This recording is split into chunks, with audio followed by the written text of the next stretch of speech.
안녕하세요. 아낌없이 크는 나무 아크나입니다. 오늘은 조동길 작가님의 소설 달걀로 바위 깨기를 준비했습니다. IMF의 직격탄을 맞으며 회사를 나온 주인공 갑수. 퇴직금으로 사업을 시작한 그는 고급화된 양계 사업을 하겠다는 포부를 가지고 차근차근 일을 진행해 나갑니다. 완벽에 가까운 그의 사업 계획으로 단단한 바위와 같은 세상에 맞서는 갑수의 사연을 들어보시겠습니다. 단편소설 달걀로 바위 깨기, 조동길 소설집 달걀로 바위 깨기 중에서 발행일 2000년 7월 15일, 펴낸 곳 세미입니다. 형님, 그게 될 것 같아요? 안 될 건 또 뭐냐? 그렇게 일이 형님 생각처럼 척척 되면 이 세상에 가난하게 살 사람 하나도 없어요. 매사에 그런 부정적인 사고가 문제야. 안 된다고 생각하면 무슨 일을 해서 그게 잘 되겠냐? 도회지에서 회사에 다니며 일하고 사업하고 하는 건 형님이 저보다 몇 배 낫겠지만 시골에서 농사일 하는 건 제가 형님보다 훨씬 나아요. 그래, 내가 농사일의 초보자라는 건 나도 안다. 그렇지만 처음부터 잘하는 사람이 어디 있냐? 다들 실패와 좌절을 겪으면서 차츰차츰 전문가가 돼 가는 거지. 지금 형님 처지가 그렇게 한가하게 취미생활 비슷하게 이것저것 해볼 입장이 아니잖아요. 이건 형님 인생 전부를 걸다시피 하는 일이라고요. 걱정해주는 건 고맙다만 말을 그렇게 함부로 하지 마라. 나도 벼락치기로 이 사업 시작하려는 게 아니야. 나름대로 시장조사도 해보았고 투자 효율도 따져본 뒤에 결론 내렸어. 결코 즉흥적으로 결정한 거 아니야. 제 말을 그렇게 고깝게 들으셨다면 죄송하고요. 저는 아무래도 염려가 돼서 드리는 말씀이에요. 글쎄 알았어. 이제 농사도 주먹구구식으로 해선 안 돼.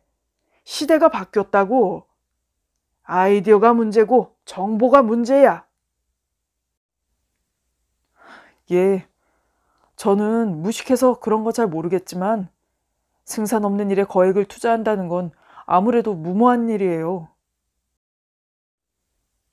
승산 없는 일이라고 단정하지 마라. 너는 항상 그렇게 꽉 막혀가지고 맨날 같은 일만 반복하니까 항상 이 모양밖에 못 되는 거야.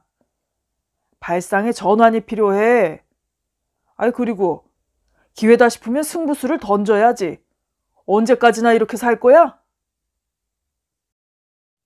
제가 남 같으면 뭐 한다고 듣기 싫은 소리 하겠습니까?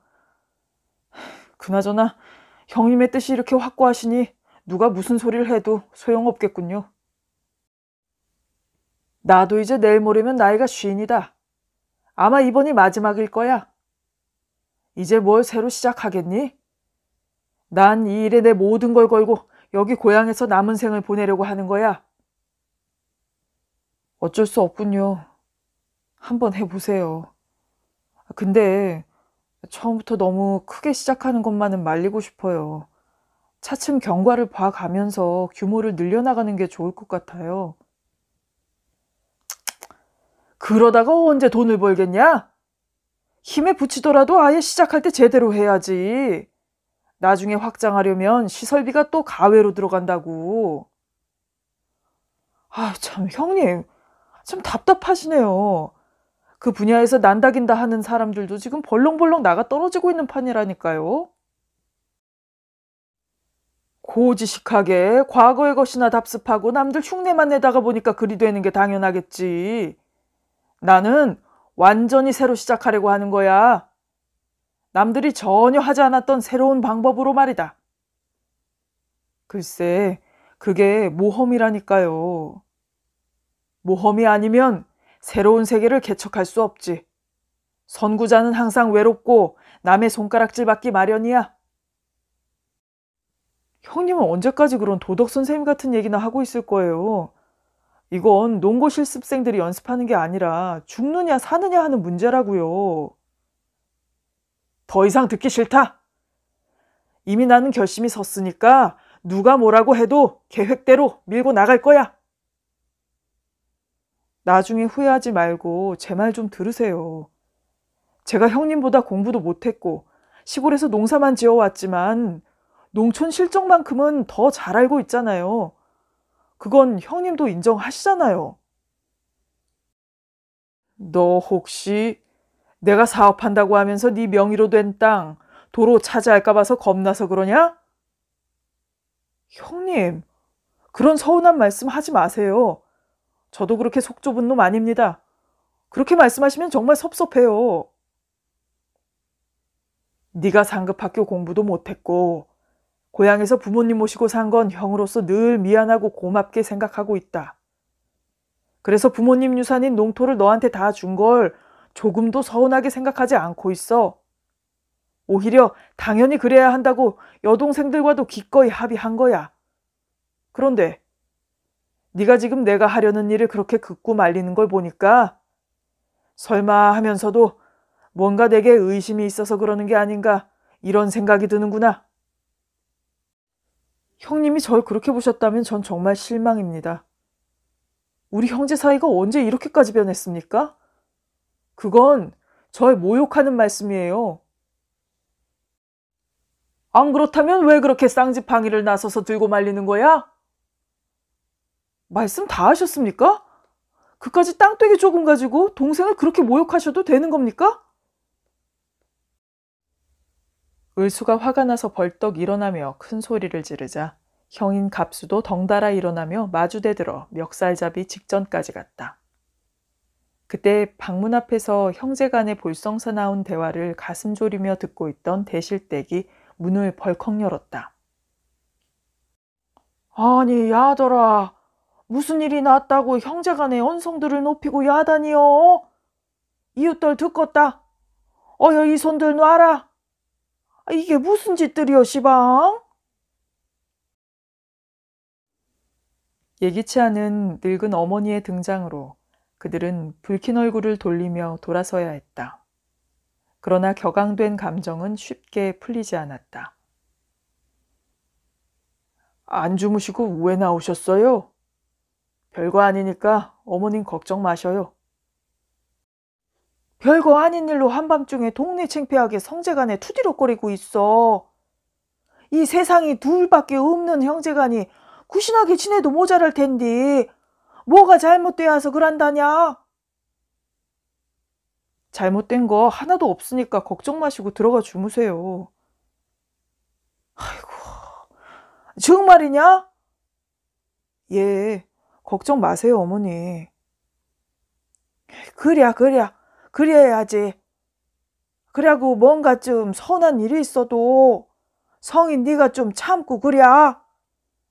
동생이 좀 뭐 잘못하는 일이 있어도 공부도 더 배우고 도해지서 사는 네가 참아야지. 안 그려? 그러고 말이여. 저 거시기 너 을수도 성한테 그렇게 대들고 그러지 말어. 아버지 없는 집어서는 형이 바로 아버지 뻘이니께 성이 이르는 말 잘 듣고 그래야 하는겨. 내 말 알겄냐? 예, 알았어요. 들어가세요. 그럼 나는 들어간다잉. 밤이 늦었으니까 인자 그만들 자고 할 말 있으면 니알 발거들랑 하그라덜. 대실댁이 문 밖으로 나서자 을수는 아직도 기분이 찜찜했지만 더 이상 형과 다투거나 사과하라고 대들 수는 없어 어머니 뒤를 따라 방을 나왔다. 형님, 주무세요. 그리고 주무시면서 더 좀 생각해 보시고요.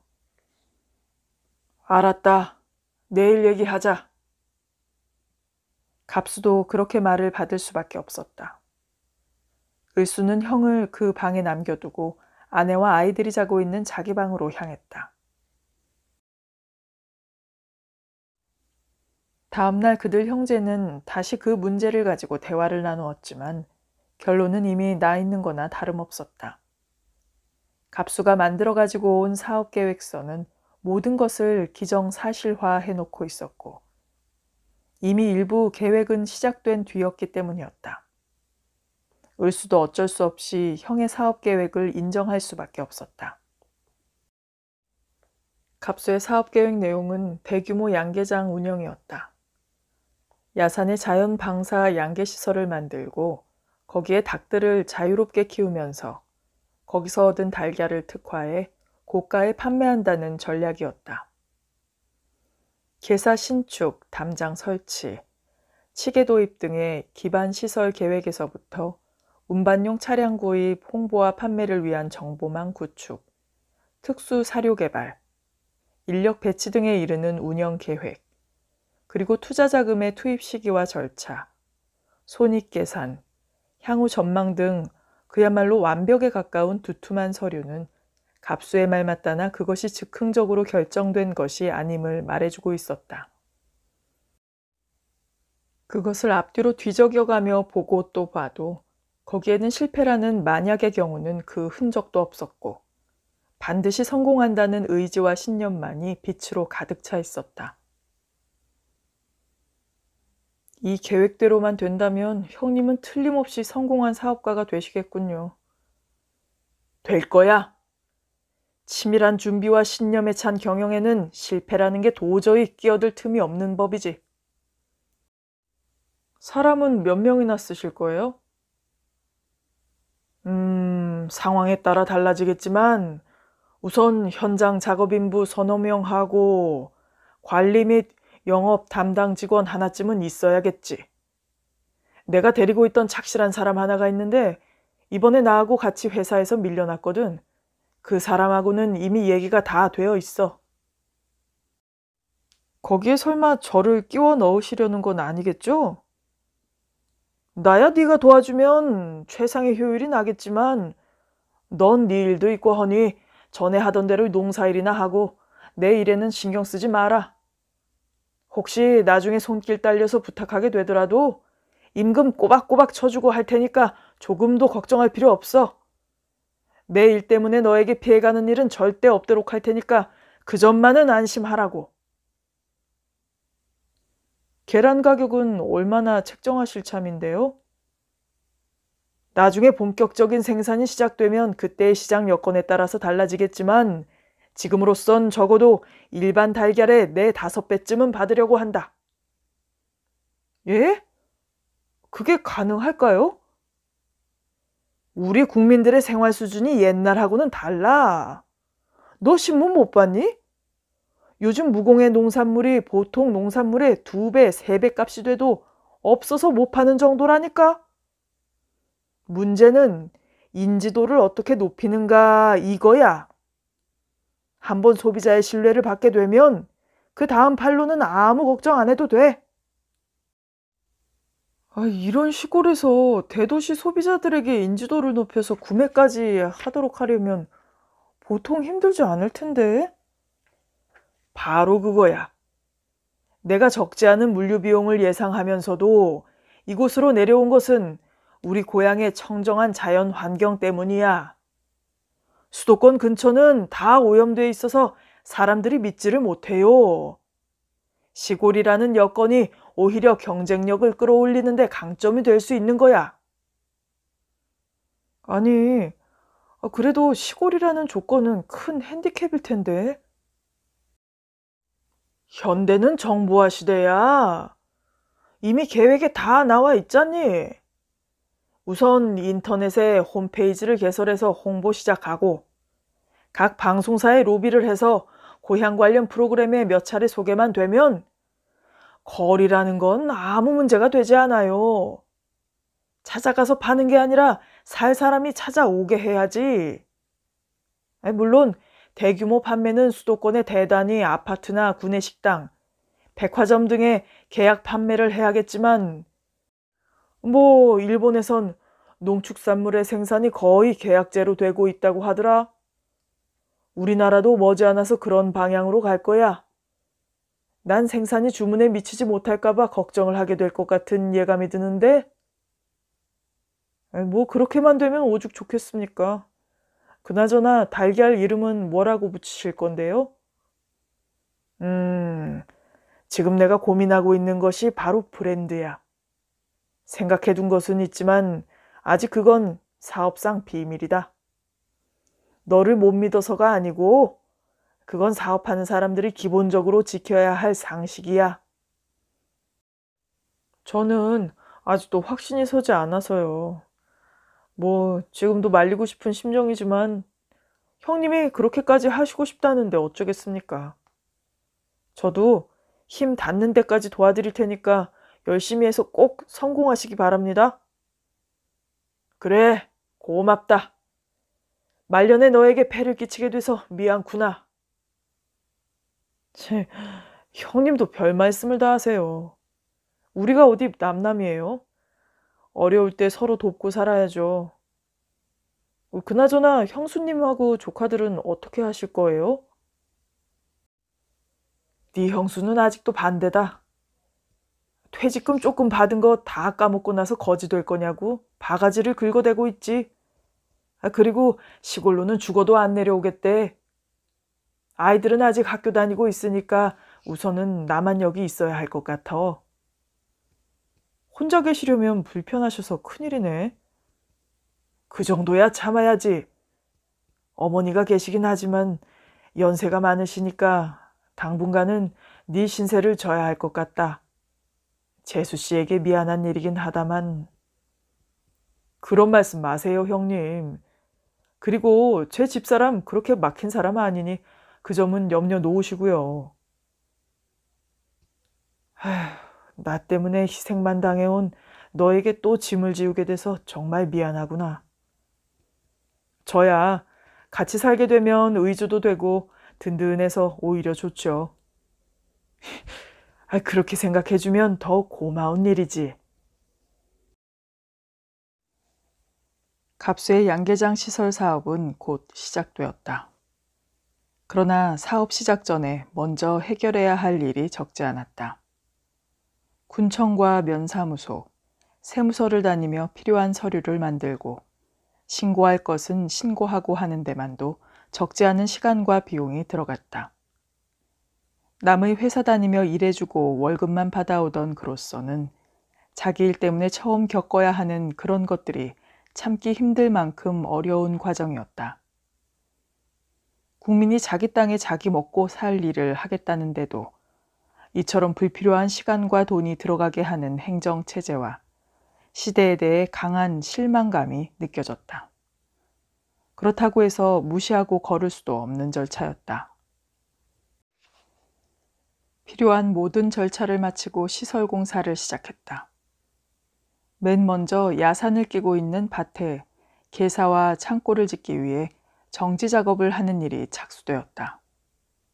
그리고 밭에 이어져 있는 야산의 양계장 구역에 담장을 둘러치는 공사도 동시에 시작되었다. 포크레인이 들어오고 시멘트와 골재, 그리고 다른 건축 자재도 트럭에 실려 들어왔다. 공사를 시작하기 전에 이런 큰 사업에는 반드시 고사를 지내야 한다고 여럿이 이구동성으로 말해서 별로 내키진 않았지만 조촐한 잔치 겸 고사를 지내기도 했다. 서울 가서 큰 회사에 다니며 돈을 많이 벌어 출세했다고 부러워하던 동네 사람들은 갑수가 어느 날 갑자기 내려와 양계장을 한다고 했을 때 그다지 달가워하지 않았다. 동네에서 좀 떨어져 있다고는 해도 닭을 기르다 보면 그 냄새가 지독할 게고 또 한두 마리도 아니고 수천 수만 마리의 닭들이 결과적으로 마을을 오염시키지 않을까 하는 것이 그들의 염려였다. 또한 조용하던 마을에 대규모 양계장이 들어서게 되면 자동차나 사람들이 많이 드나들게 될 게 뻔한데 자기들에게 아무 이익도 되지 않는 그런 것들도 그리 달가울 게 없는 일이었다. 그러나 몇 대를 함께 살아오며 집안 내력을 속속들이 알고 있는 그들은 갑수의 할아버지나 아버지와 어떻게든 서로들 연결되어 있었고 갑수 형제와도 어려서부터 같이 커오고 살아온 정리가 있기 때문에 드러내놓고 시비를 걸거나 트집을 잡지는 못했다. 게다가 갑수가 양계장을 하려는 그 땅은 남의 땅이 아니라 바로 자기네 땅이라 자기 땅에 자기가 하는 일에 누구도 딴죽을 걸어 말릴 수 없는 일이기도 했다. 그리고 시골 사는 사람들도 거의 일과처럼 텔레비전 뉴스를 보고 있어 세상 돌아가는 물정을 도시 사람들 못지않게 잘 알고 있었다. 스위치를 넣자마자 이 사람 저 사람 나와 경제 위기 극복을 강조했고 직장을 잃은 사람들을 돕자는 운동이 시도 때도 없이 계속되고 있는 걸 그들이라고 해서 모를 리 없었다.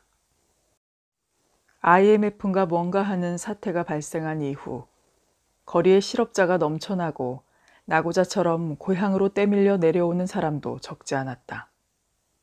그런 사람 가운데 귀농하는 사람을 집중 지원한다는 정부의 방침 발표도 많이 듣고 보아온 터였다.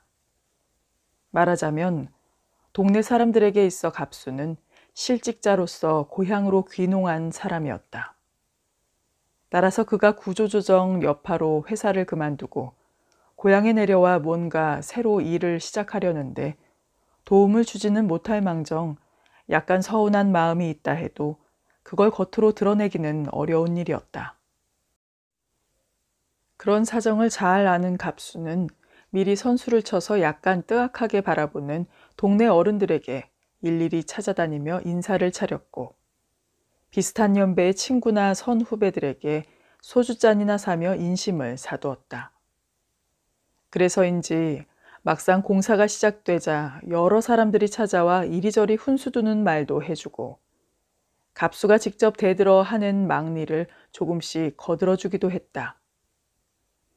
양계장 규모는 총 3,500평 정도 되었다.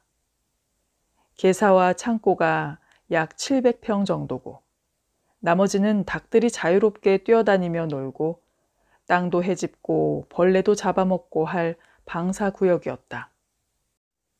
야산으로 이루어진 그 구역 안에는 크고 작은 나무며 바위, 언덕, 그리고 수량이 그리 많지 않으나 작은 시내도 흐르고 있었다. 그런 자연 환경 조건 아래서 닭들이 제 마음대로 살게 할 작정이었다. 그렇게 살면서 낳은 알이라야 제대로 된 달걀이지. 시멘트로 된 닭장 속에 겨우 몸을 움직일 수 있을 정도로 빼곡히 닭들을 가두어 놓고 공장에서 생산된 항생제 섞인 사료를 주기적으로 먹이면서 24시간 불을 켜놓아 밤낮도 구별 못하게 해 강제로 받아낸 달걀이 어찌 제대로 된 달걀일 수 있겠느냐는 게 그의 생각이었다. 이런 생각은 우연히 읽게 된 어느 스님의 책에서 얻은 아이디어였다. 그 스님은 소나 돼지고기를 먹지 말아야 할 이유를 설명하면서 그것들이 도살장에서 죽임을 당할 때 생명 있는 모든 것들이 그러하듯이 자기를 죽이는 존재에 대해 강렬한 증오와 저항을 느낄 것인데 우리 눈에 보이지 않는 그 기운이 고기 속에 남아서 그것을 먹는 우리 몸에 결과적으로 나쁜 작용을 하리라는 것이었다. 과학적으로 믿을 만한 증거가 있는 말은 아니었지만 왠지 섬뜩하고 또 한편으론 공감이 가기도 했다. 마찬가지로 닭들도 강제이다시피 알을 낳게 하면 생존과 종족 보존의 본능으로 알을 낳긴 하겠지만 이미 깨져버린 생체의 리듬 때문에 살아있는 생명체로서의 알이 아니라 기계적인 달걀 제조기로서의 알을 낳게 될 것은 너무도 뻔한 일이었다. 그 달걀 속에 마음대로 뛰어놀며 즐겁게 사는 닭이 낳은 달걀과 동일한 영양소가 들어있다고 해도 그건 외형적인 것일 뿐 과학적으로 분석되기 어려운 생의 에너지와 기가 살아있다고 보기는 어려울 것이었다. 그런 달걀이 아니라 정말 살아있는 생의 기가 충만한 그런 달걀을 생산하고 싶은 게 그의 꿈이었다. 처음에는 단순하게 돈 벌기 위한 하나의 사업으로 구상한 일이었지만 동생의 반대에도 불구하고 강력하게 밀어붙인 데는 그런 신념도 큰 몫을 차지한 게 사실이었다. 시설 공사가 끝나고 일할 사람도 구해서 본격적으로 양계 사업이 시작됐다.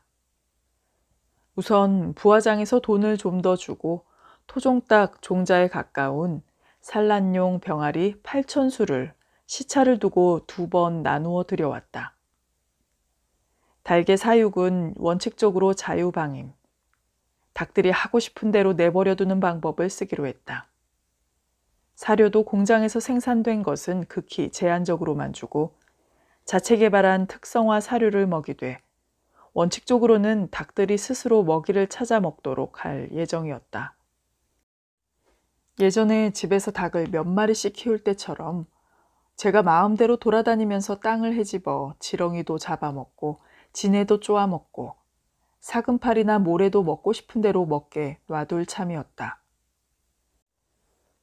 그렇게 일정한 운동량이 있어야만 병에도 잘 견디고 건강해져서 튼튼한 닭이 될 것이고 그런 닭이라야 나중에 우량한 란을 많이 생산해낼 수 있을 것이었다. 그래서 야산을 어느 정도 정지해 여기저기 닭들이 마음대로 뜯어먹을 채소를 심을 곳도 마련했고 나무들도 적당히 속간에 닭들이 살기 좋을 환경을 조성해 나갔다.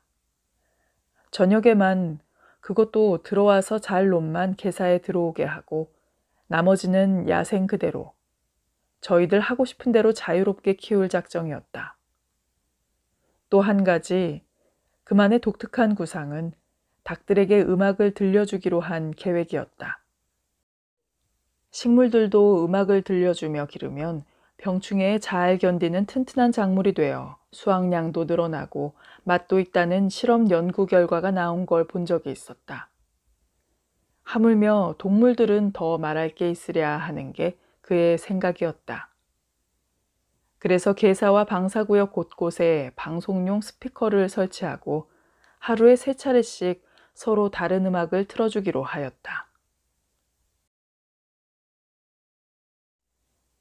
약간씩 뜻밖의 예상치 못한 일들이 벌어지기도 했으나 대체로 계획은 순조롭게 진행되어 나갔다. 날씨가 따뜻해지면서 먼저 들여온 놈들은 털갈이를 할 만큼 자랐다. 그동안 원인 모를 일로 폐사한 놈들도 덜어 있긴 했지만 다행히 크게 집단적으로 발병하거나 하지는 않았다. 처음에는 저희들끼리 모여 개사를 잘 떠나려 하지 않던 놈들도 덩치가 차츰 커지고 바깥 기온이 올라가자 활동 영역이 점차 넓어져 방사구역 안을 마음대로 돌아다니게 되었다. 어떤 놈들은 아예 나무 밑동이나 풀숲을 제 집으로 삼아 개사 쪽으로는 오지도 않다가 모이를 줄 때만 오기도 했다. 사료는 공장에서 사오는 배합 사료 외에 읍내의 한약다리 낸 집과 계약해 그 찌꺼기를 얻어다 먹이기도 하고 식당에서 나오는 음식 찌꺼기를 얻어다 먹이기도 하였다. 또한 채소 시장에 나가서 그 부산물들을 걷어다 먹이기도 했다. 그러나 갑수가 가장 공을 들이는 특성화된 사료는 그 혼자서만 아는 비밀이었다. 은행잎을 먹여 기른 닭이 낳은 달걀을 은행란이라 하여 백화점에서 비싼 값에 파는 것을 본 그는 사료의 차별화야말로 성패를 가름한다고 믿고 있었다. 그래서 그는 한의원을 하는 친구의 자문을 받아 약초 시장에 가서 몇 가지 건재 약재를 구해다가 그걸 가루로 만들어 사료에 섞어 먹였다. 그것 말고도 약재 씨앗을 몇 가지 구해 채소밭에 뿌려 그것이 자라는 대로 닭들이 마음대로 뜯어먹도록 하기도 했다. 방송용 스피커로 아침에는 힘차고 즐거운 음악, 오후에는 즐겁고 흥겨운 음악, 저녁에는 잔잔하고 감미로운 음악을 하루 3차례씩 들려주는 일도 빼놓을 수 없는 일과였다.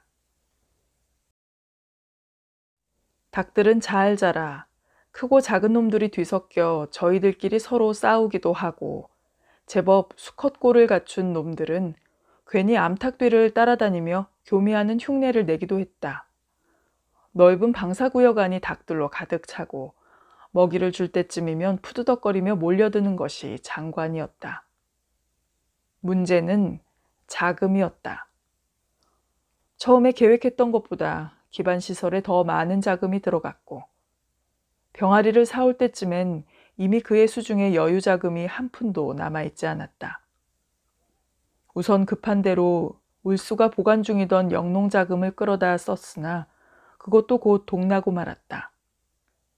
달걀이 생산될 때까진 계속 지출만 해야 하는데 앞으로 얼마가 더 들어가야 할지 모를 일이었다.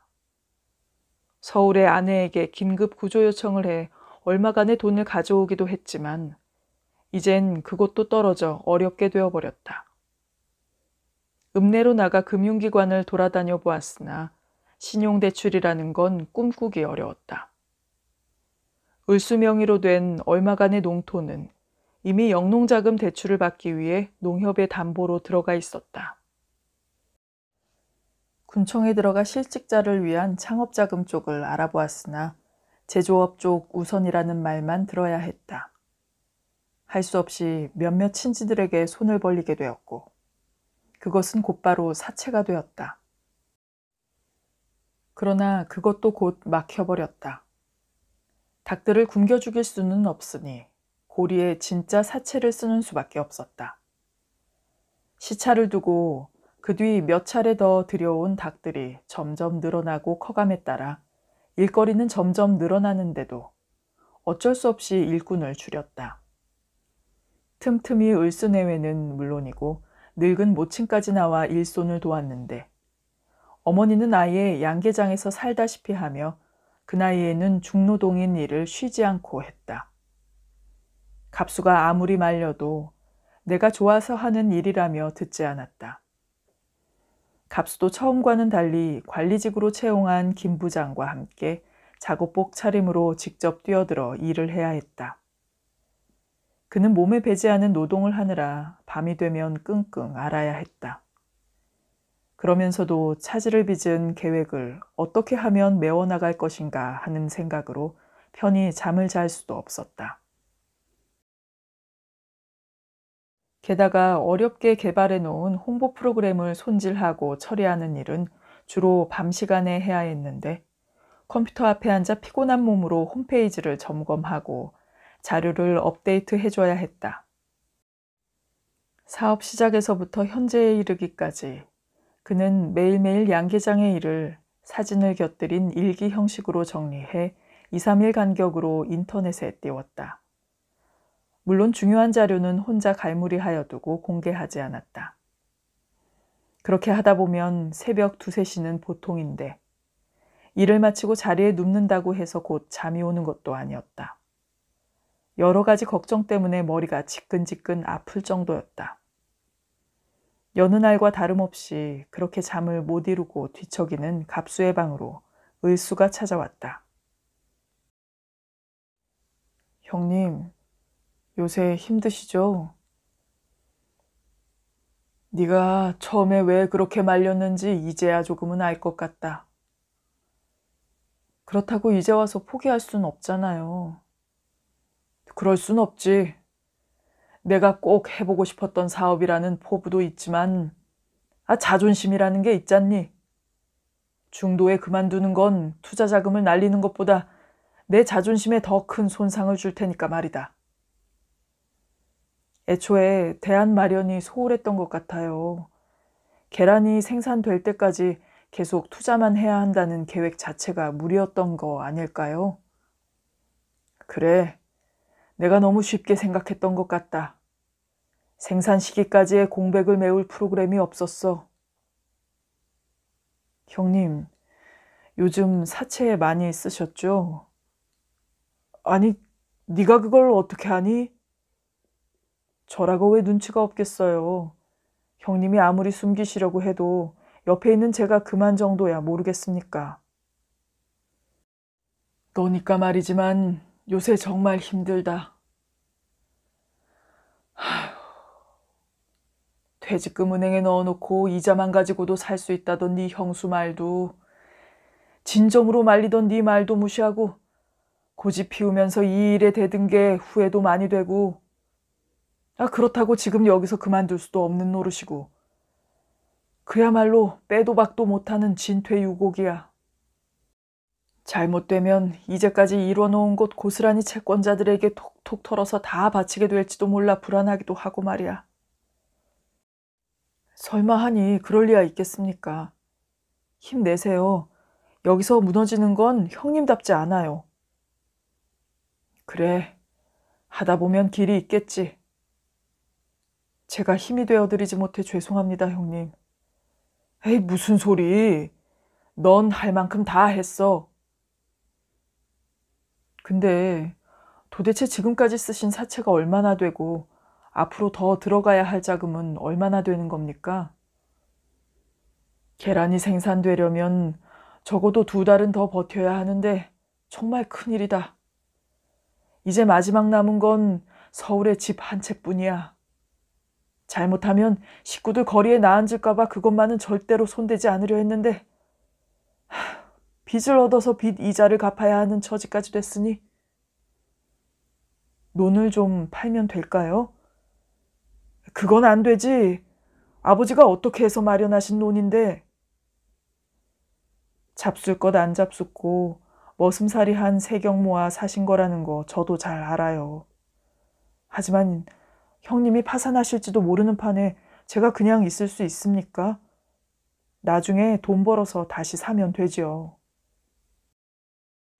말은 고맙다만 안 될 일이지. 그러기 전에 우선 내가 서울집을 내놔야 이치에 맞지. 닭을 일부 처분하는 건 어떨까요? 그것도 이미 채권자에게 담보로 들어가 있어서 내 맘대로 할 수가 없어. 아니, 닭까지 담보로 들어갔다고요? 안 그러면 이 살얼음판 같은 세상에 누가 빚을 주겠냐? 아, 이거 생각보다 보통 심각한 게 아니군요. 저는 그 정도까지 된 줄은 모르고 있었습니다. 그래서 진퇴유곡이라는 거야. 그나저나 아직은 어머니 눈치 못 채시게 조심해라. 혹 노인 양반 쇼크 받으면 큰일 나니까. 형제는 한숨을 쉬며 걱정을 했지만 그런다고 무슨 뾰족한 해결책이 나올 리 없었다. 을수는 막막한 심정으로 담배만 피우다 형의 방을 나왔다. 결국 갑수는 최후까지 손대지 않으려 했던 서울의 집을 건드려야 했다. 아내는 막무가내로 펄펄 뛰었지만 모든 걸 다 잃느냐, 조금 더 버텨서 희생하느냐 하는 갈림길에서 그건 불가피한 선택이었다. 금융권에서 단독주택 정도 담보는 아예 거들떠보지도 않아 결국 사채업자에게 집문서를 맡기고 고리에 돈을 얻었다. 그것도 경제위기 한파 때문에 제값의 절반 좀 넘는 정도밖에 못 되는 금액을 받고 말았다. 그렇게까지 하여 구한 귀한 돈이었지만 여기저기 걸린 채무를 해결하기엔 역부족이었다. 우선 급한 대로 외상값 안 갚으면 사료를 더 이상 못 주겠다는 외상대금을 일부 상환하고 다시 외상으로 사료를 들여왔다. 성질 급한 채권자들이 차압이네 뭐하네 시끄럽게 할 눈치가 보여 급전으로 빌렸던 사채와 이자도 좀 갚았다. 또한 눈치만 살피는 직원들 밀린 월급도 주고 하여 간신히 발등에 불은 껐다. 빚잔치 하다시피 집 한 채가 앉은 자리에서 순식간에 날아가 버리는 걸 보며 눈시울이 뜨거워졌다. 그러나 오냐, 누가 이기나 한번 해보자 하는 비장한 각오와 함께 오기와 투지가 꿈틀대기도 했다. 찬 바람이 일기 시작하면서 맨 먼저 들여온 닭들은 어느덧 성게가 되어 꿋꿋거리며 알자리를 찾는 놈들도 있었다. 그러나 그만큼 먹성도 좋아져 사료대기에 바빴다. 특수 사료 같은 건 신경 쓸 겨를도 없었다. 우선 굶기지 않고 먹이는 게 급선무였다. 이때 잘 먹지 않으면 계란 생산에 차질이 올 것이 너무나 뻔하기 때문에 무슨 수를 써서라도 먹이는 충분히 주어야 했다. 사장님, 이제 곧 닭들이 알을 낳을 것 같은데요. 판매 전략을 서서히 추진해야 하지 않을까요? 그래야지. 이제야 비로소 긴 터널을 빠져나오는 것 같군. 그나저나 김 부장이 그동안 너무 고생했어. 괜히 시골까지 끌고 와서 월급도 제대로 못 주고 일만 시켜서 미안해. 더군다나 자네 돈까지 끌어다 쓰게 돼서 더 면목이 없구먼. 별 말씀을 다 하세요. 절 믿어주시고 함께 일하게 해주신 것만도 저로서는 감사할 따름이죠. 하루에 계란 생산이 얼마쯤 될 것 같은가? 그거야 사장님께서 수도 없이 계산해 보신 것 아닙니까? 시차를 두고 들여왔기 때문에 일제히 알을 낳진 않을 거야. 그 대신 어느 시점에 가서 생산량이 뚝 떨어지진 않겠지. 일정량의 생산을 위해서 일부러 사이클을 맞춘 거니까. 처음 들여온 놈들부터 낳기 시작하면 하루 5,000개 정도는 연중 계속 유지되지 않을까? 그건 최소한으로 줄여서 잡으신 거 아닙니까? 아무리 일반 양계장하고 다르다 해도 그 정도야 안 되겠습니까? 그래, 그건 두고 봐야지. 그건 그렇고 엊그제 내가 부탁한 거 좀 어떻게 해봤나? 예, 마음에 드실지 모르겠는데 제 나름껏 만들어 보았습니다. 이겁니다. 김 부장은 서류 하나를 내밀었다. 그건 달걀 선전용 카탈로그 문안이었다. 이미 갑수가 몇 달 전부터 인터넷 홈페이지 로고에 사용했던 문구를 중심으로 간결하면서도 호소력 있게 정리해보라는 지시를 했었는데 역시 젊은 사람답게 감각적으로 잘 처리해내고 있었다. 카탈로그의 핵심 메시지는 자연, 자유, 행복의 3가지 항목이었다. 자연 그대로 사는 닭, 제 마음대로 자유롭게 사는 닭, 즐겁고 행복한 닭. 이런 큰 테마 아래 청정한 자연 환경, 마음껏 뛰노는 방사구역, 스트레스 이완과 치유의 한약재 사료, 음악을 들려주는 시스템, 이런 것들을 사진과 설명을 곁들여서 소개하고 나서 그런 행복하고 즐겁게 사는 닭이 낳은 자연 그대로의 살아있는 달걀, 생의 기가 충만한 달걀, 스트레스 이완 특효의 달걀, 이런 구호로 달걀을 알리고 있었다.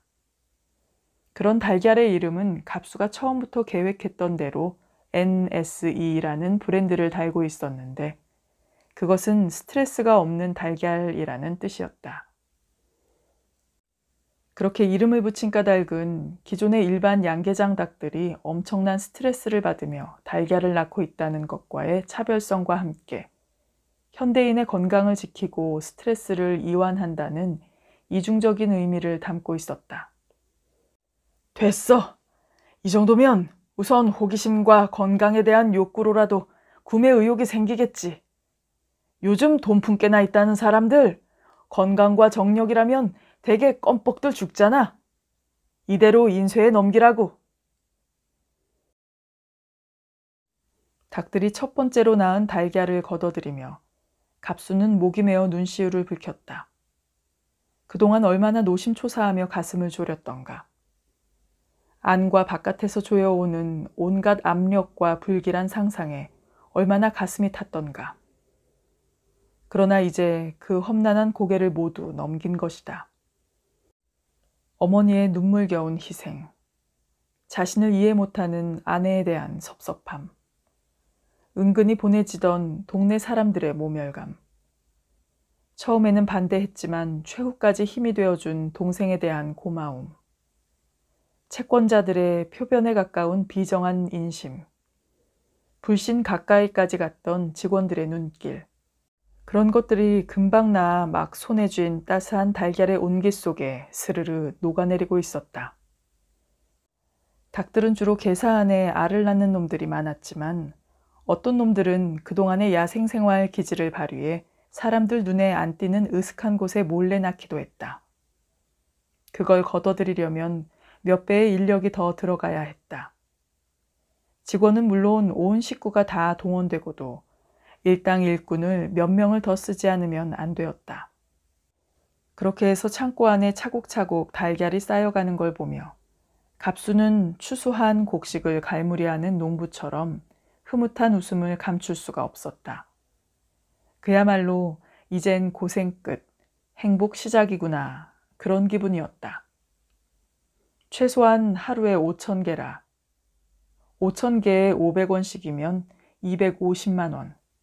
한 달이면 7,500만 원. 이 정도면 금세 빚도 갚고 집도 다시 찾고 버젓이 다른 사람들 앞에서 성공한 사업가로 나설 수도 있을 것이었다.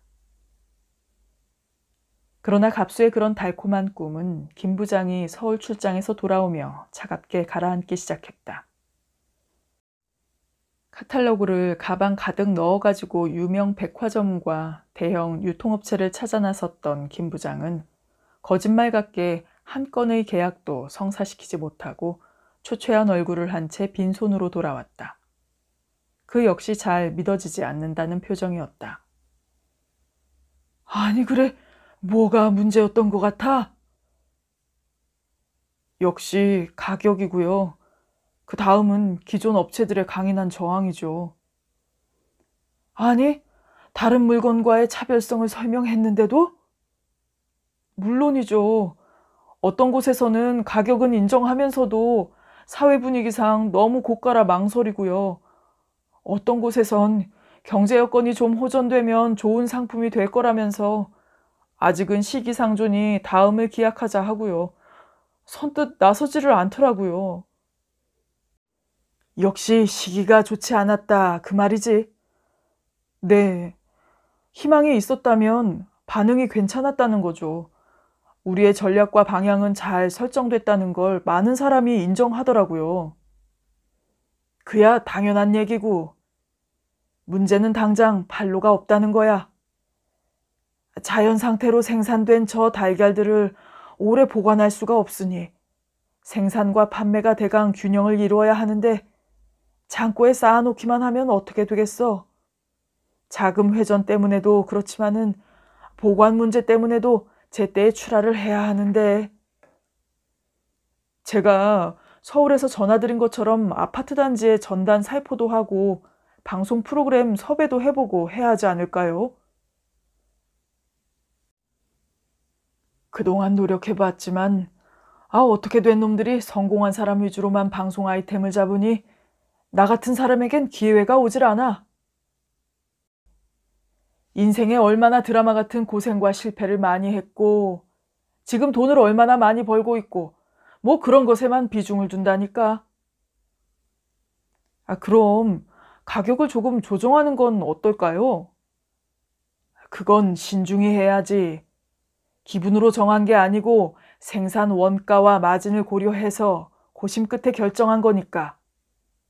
그리고 한번 정해지면 나중에 다시 조정하기도 쉽지 않아. 가격 조금 내린다고 금방 판로가 확 열릴 것도 아니고 말이야. 여하간 내일 제가 다시 서울에 가서 몇 군데 더 알아보겠습니다. 하다 안 되면 차에 싣고 가서 길거리 판매라도 해야 되지 않겠습니까? 그러자고. 내일은 나도 같이 올라가 봐야겠어. 그동안 어떻게 헤쳐온 길인데 여기서 막힌 데서야 말이 안 되지. 다음날 그들은 서울로 올라갔다. 백화점과 유통업체, 대형 호텔 식품재료 납품업체, 고급 식당 재료 구매 담당자 등을 찾아 그들은 온종일 이리저리 전화를 걸어 사정사정해서 시간을 약속해가며 찾아다녔다. 김 부장의 말대로 아예 말도 못 꺼내게 거절하는 사람도 있었고 관심을 보이면서도 선뜻 계약까지는 망설이는 사람도 있었으며 말도 안 되게 가격을 후려쳐 등을 떼미는 사람도 있었다. 그들의 도도하고 되지 않은 상전 행세가 아니 꼽고 매스꺼워 기분대로 하자면 얼굴에 침을 칵 뱉고 돌아서고 싶은 사람도 적지 않았다. 동정을 받자는 것도 아니고 무슨 큰 은혜를 베풀어 달라는 것도 아니었다. 땀 흘려 열심히 일해서 정당하게 생산한 상품을 적정한 값에 사달라고 세일즈를 하는 것이었다. 내키지 않아 안 사면 그만이었다. 그런데도 물건은 사지 않으면서 그들을 마치 동냥아치나 하인배대하듯 하는 사람들이 대부분이었다. 속에서 열이 치올라 모든 걸 때려치우고 그냥 시골로 내려가고 싶은 마음이 굴뚝 같았다. 그렇지만 약자는 그들 자신이었다. 그렇게 비굴할 정도로 자존심을 접고 하루 종일 돌아다닌 성과라고는 겨우 2군데의 고급 식당에 소비되지 않으면 반품받는다는 조건으로 주당 300개씩 석 달간 납품하기로 한 것과 한 호텔에서 시험 삼아 500개 정도 주문을 받은 것이 고작이었다. 그 정도의 성과를 위해서도 입에 침이 마를 정도로 설명을 반복하고 설득을 해야 했다. 마지막으로 그들이 찾은 곳은 발길이 내키지 않아 망설이고 또 망설이던 곳이었다. 거기는 전에 그들이 근무하던 회사였다. 구내 식당만 해도 규모가 대단히 커서 부식재료 소비가 엄청난 곳이었다. 더구나 일반 사원 대상의 식당뿐 아니라 대규모의 기숙사 식당까지 있어 거기서 한번 밀어주기로 결정만 한다면 크게 숨통이 트일 수 있을 것이었다. 마침 구매 담당자는 갑수와 전에 같은 부서에서 근무한 적이 있는 사람으로 잘 아는 사람이었다. 의례적인 인사를 나누고 자리에 마주 앉았다. 갑수가 가방에서 카탈로그를 꺼내자 그는 대번에 안색이 달라졌다. 월부 물건 사라는 것 아니니까 안심해. 우선 이것 좀 보고 내 말 좀 들어보라고. 이거 계란 아냐? 계란 도매상이라도 차렸나? 도매상이 아니라 내가 직접 생산하는 거야. 경기 좋을 땐 몰라도 지금처럼 어려운 시절에 이게 돼? 다들 한 푼이라도 줄이려고 혈안들인데 말이야. 그래서 하다 못해 자네를 찾아온 것 아니겠나. 어떻게 한번 도와줄 수 없겠나? 내가 지금 자금 회전이 안 되어 아주 공경에 처해 있거든. 내 개인적으로야 자네하고의 예전 정도 있고 하니 몇 개 팔아줄 수도 있지만 회사에서야 무슨 명분으로 시중가보다 몇 배 더 주고 구매할 수 있겠나? 그건 자네가 내 자리에 있었어도 마찬가지일걸? 그거야 나도 인정하지. 하지만 계란은 매일 먹는 것도 아니고 또 전체 부식 재료 구입비에서 차지하는 비중도 그리 높은 게 아니잖나. 사원들에게 껍데기만 계란 모양인 가짜 계란이 아니라 진짜 제대로 된 계란 좀 먹여보라고. 그 사실 하나만 알려줘도 사원들은 자기들 생각해주는 회사가 고마워질 거고 그로 인해서 사기가 높아져서 생산성도 꽤 향상될 수 있을 것세. 그건 자네 희망사항이고 말이야. 회사에서야 매사의 효용을 따지지 않을 수 없지. 그래? 전혀 고려 대상도 될 수 없다 그 말인가? 미안하네. 역지사지 해보게. 자네라면 가능할 것 같은가? 우리 한번 까놓고 얘기해보세. 자네가 언제부터 그렇게 회사 돈 아끼려고 충성을 바쳤나? 부식 구매비에 리베이트가 얼마나 붙나? 그거 말하기 곤란해서 그러는 거 아닌가? 자네가 맘먹고 나를 한번 도와주기로만 마음 먹는다면 회사에 손해 하나 안 끼치고도 가능하다는 거 다 알고 있네. 물론 자네 수입이 좀 줄어들긴 하겠지만 말이야. 사람 앞에 놓고 너무 그렇게 몰아붙이지 말게. 그래. 자네가 솔직히 말했으니까 나도 털어놓고 말해봄세. 납품 받아주면 내게 얼마나 줄 수 있나? 아니 이 사람? 나한테까지 꼭 받아야겠나? 의리는 의리고 거래는 거래니까. 진심인가? 망설이다 못해 얼굴에 철판 깐 심정으로 겨우 찾아온 내게 그렇게까지 해야겠나? 자네 충고 하나 하겠는데 사업 계속하려면은 그 성질부터 고치게. 사업에는 아무리 가까운 사이라고 해도 관행이라는 게 있는 거고 상대편 처지를 헤아려주는 배려가 기본이야.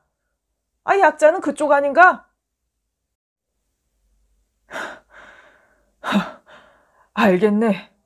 그렇게 돈 벌어 얼마나 잘 사나 두고 보세. 갑수는 더 이상 그 작자와 말하기 싫어 꺼냈던 카탈로그를 가방에 쑤셔넣고 밖으로 나왔다. 가슴에서 우라가 치밀어 올라 목이 타고 눈까지 쓰렸다. 더 심하게 그 작자를 닥달하고 나오지 못한 게 안타까웠다. 항상 있는 놈들이 더 한다니까. 그들은 대개 없는 자에게 더 냉혹하고 무시하며 깔보는 걸 즐기는 못된 심보를 갖고 있었다. 힘 가진 놈들일수록 약자를 깔아뭉개며 그 힘을 휘두를 기회만 노리는 세태가 더할 수 없이 역겨웠다. 갑수가 그 작자와 불쾌한 실랑이를 하는 동안 김 부장은 옛날 동료들을 찾아다니며 선전전단을 나누어주고 상품에 대한 설명을 하고 그들로부터 상당한 양의 주문을 받아냈다. 어려울 때 서로 돕는 인정은 역시 주머니 가벼운 사람들이 훨씬 앞서고 있었다. 계란만 생산되면 모든 역경이 다 끝나고 새로운 세상이 열릴 것 같던 희망은 역시 갑소 혼자만의 순진한 꿈에 지나지 않았다. 어렵게 주문받은 것을 차로 실어다 주고 나면 차량 운행비조차 적자로 추가로 누적되었다. 대금은 현찰로 주는 게 아니고 몇 달 뒤로 미루어지는 게 보통이었기 때문이었다. 소문을 듣고 호기심에서 일부러 양계장까지 찾아와 구경도 하고 몇 개씩 사가는 사람도 덜어 있었고 갑수의 처지를 아는 사람들이 간혹 도와주려고 주문을 해주기도 했지만 그걸로는 인건비 정도도 충당하기 어려웠다. 창고에는 계란이 점점 쌓여가기만 했다. 기일이 지난 것은 상할는지도 몰랐다. 시간이 갈수록 부채는 점점 더 늘어갔다. 채권자들은 갑수가 피와 땀으로 일궈놓은 양계장을 그들의 단순한 자산 늘리기 대상으로만 취급하고 있었다. 끝내 그들은 양계장의 시설과 유동자산을 넘겨줄 것을 요구했다. 억울했다. 안타까웠다. 할 수만 있다면 어디 가서 은행이라도 털어 돈을 마련하고 싶었다.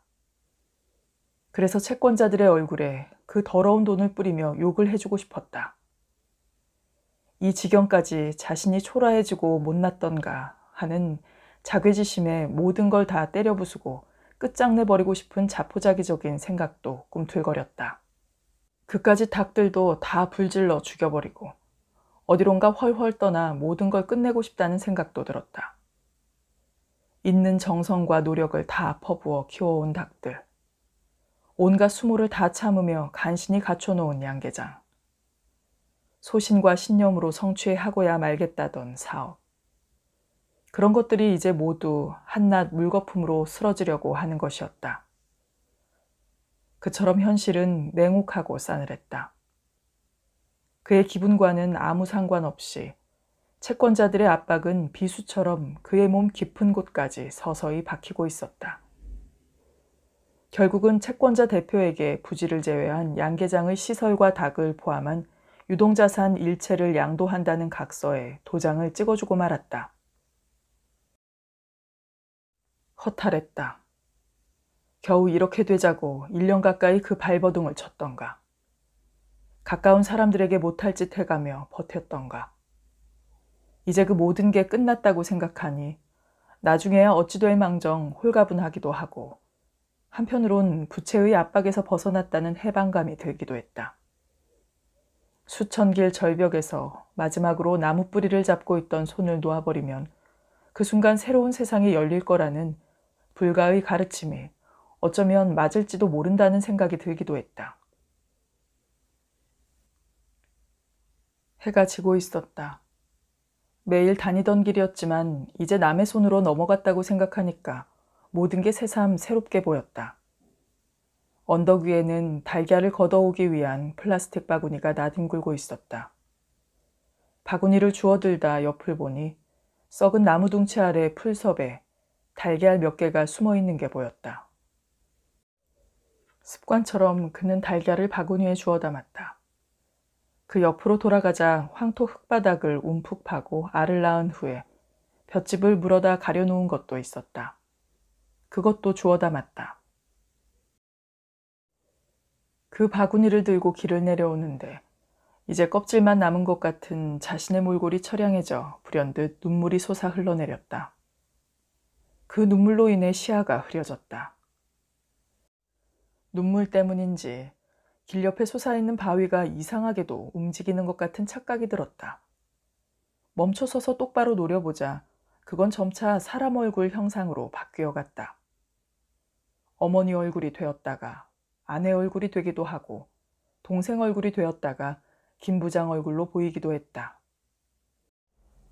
그러다가 마침내 조금만 더 참아주면 팔로만 개척되면 틀림없이 이자까지 쳐서 갚아주겠으니 기회를 한 번만 더 달라고 애원하는 그를 매몰차게 뿌리치던 채권자의 얼굴로 뚜렷하게 고정되어 갔다. 그 얼굴을 보자 지금까지 참고 참아왔던 울화가 한꺼번에 터져 나왔다. 그래, 이 새끼야. 이 돈밖에 모르는 짐승 같은 놈아. 피도 눈물도 없는 돈벌레야. 잘 먹고 잘 살아라. 그는 바구니에서 계란을 집어들어 그 얼굴을 향해 힘껏 집어던졌다. 계란이 깨져 줄줄 흘러내렸다. 마치 그 얼굴에서 피가 흘러내리는 것 같았다. 자신이 무얼 하는지도 모르게 그는 계란을 계속 그 얼굴에 던졌다. 돌멩이에 맞아 그 자식의 얼굴이 깨져 일그러지는 것 같은 쾌감이 그의 온몸을 훑고 지나갔다. 한 바구니의 계란을 바위에 다 던져버리고 나서야 그는 겨우 진정을 하고 숨을 골랐다.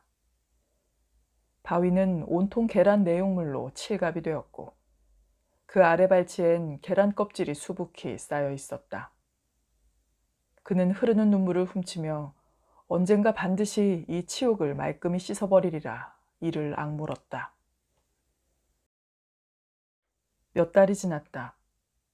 이미 남의 손으로 넘어가 버린 양계장이었지만 양도각서를 쓸 때 그 사람이 직접 운영하기에는 여러 가지로 문제가 많아 일은 갑수가 계속 맡기로 하였었다. 말하자면 원래 자기 것을 다시 임대로 빌려 운영하는 형식이었다. 그 사이 나라의 경제 형편이 많이 나아지고 경영에도 노하우가 쌓여 몇 달 전보다는 훨씬 상태가 좋아졌다. 브랜드의 인지도도 상당히 상승되어 판로도 꽤 많이 개척되었다. 그렇게 차츰 사업이 안정이 되어 가자 임대료와 운영비를 지출하고도 얼마간 이윤이 남기 시작했다. 어쩌면 잃었던 모든 것을 되찾게 될지도 모른다는 희망도 가질 수 있게 되었다. 그러던 어느 날 그는 신문에서 한 장의 사진을 발견했다. 전직 대통령 한 분이 외국을 방문하기 위해 공항에 나갔다가 누군가 던진 페인트 달걀을 맞아 얼굴과 와이셔츠, 양복 윗부분이 시뻘겋게 칠갑이 된 사진이었다. 그 사진은 그분의 높은 권위와 거대한 위용을 힘없이 무너뜨려 초라한 모습으로 희화화하고 있었다. 왜 하필이면 달걀인가? 높은 분들, 유명한 분들, 그들을 야유하고 조롱하고 응징하는데 왜 달걀이 쓰이는가? 그런 생각을 하다가 그는 문득 달걀이야말로 바위도 깨트릴 수 있는 힘을 가지고 있다는 것을 깨달았다. 돌멩이는 바위에 부딪혀 깨지고 말지만 계란은 바위에 부딪혀 깨지면서 그 바위도 함께 깰 수 있는 힘을 가지고 있다. 계란으로 바위를 깰 수 있다는 건 누구도 부인 못할 진리다. 그런 생각을 하면서 그는 몇 달 전 자신이 바위에 계란을 던지던 모습을 떠올렸다. 그러고 보면 그건 바위처럼 단단한 못된 세상을 향해 던지는 그의 가열찬 투쟁 선포였던 셈이다. 네, 지금까지 조동길 작가님의 단편소설 달걀로 바위 깨기 감상하셨습니다. 오늘 내용이 유익하셨다면 구독과 좋아요, 알림 버튼 눌러주시는 거 잊지 마시고요. 다음 시간에 재미있고 유익한 소설 준비해서 찾아오도록 하겠습니다. 감사합니다.